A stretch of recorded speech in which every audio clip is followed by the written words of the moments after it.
the FIA, but the BBC understands the race will not take place this weekend. It follows a build-up to the Melbourne Grand Prix that has become increasingly complex and at times acrimonious. Hi, my name's Roger. I'm one of the leaders of Dorchester Community Church.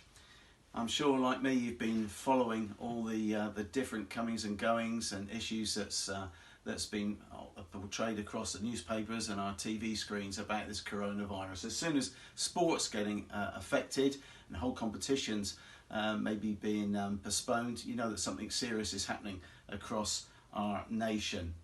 We're trying to put everything in place here, as is applying common sense and going on the advice of the government as well, without getting over obsessive. If you see somebody that's got a cough like that, I'm sure that doesn't necessarily mean that they've got the coronavirus at all. Think about it in terms of things like flu, where probably not aware that between 12,000 and 60,000 people each year over the last 10 years have died just of flu. But we've got to maybe a bit of a sense of proportion with that. We know that there's such a thing as the flu jab, and of course, similar to flu, if we've got some of the symptoms that are being talked about at the moment, the aim ought to be that each of us takes responsibility of catching it, killing it, and binning it. If we can do that, then that would be great. Of course, for ourselves as Christians, this is a great opportunity for us to live in faith as opposed to under fear.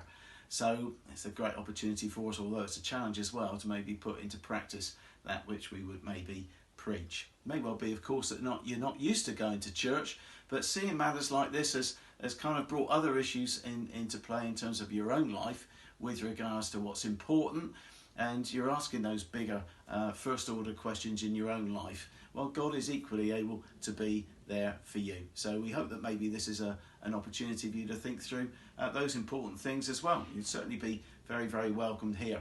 Certainly way before the coronavirus, it would be true to say that there's something far more fatal than that's affected our whole globe, and that's called sin, and the consequences, the Bible says, of that which we deserve for the wrongdoing, all the stuff that goes wrong in our world, is actually death, not just our own physically, but of an eternal sense.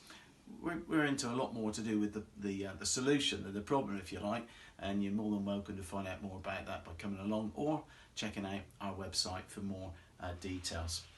Well, I hope that some of the practical pointers has helped.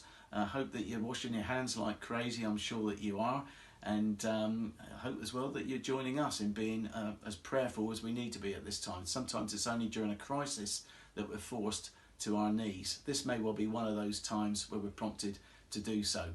And in terms of anything else, well, we'd love to see you. Why not come along to find out a little bit more about what we're about? We meet here as church 3 times over a weekend, different ways of doing church. On a Saturday morning at 10:30, very informally for what we call cafe church, coffee, croissant, and a conversation, discussion in around the weekend's topic.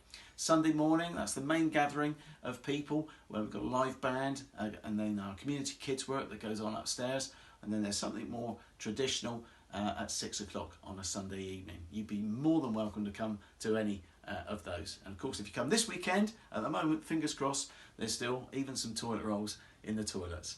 Look forward to seeing you. God bless.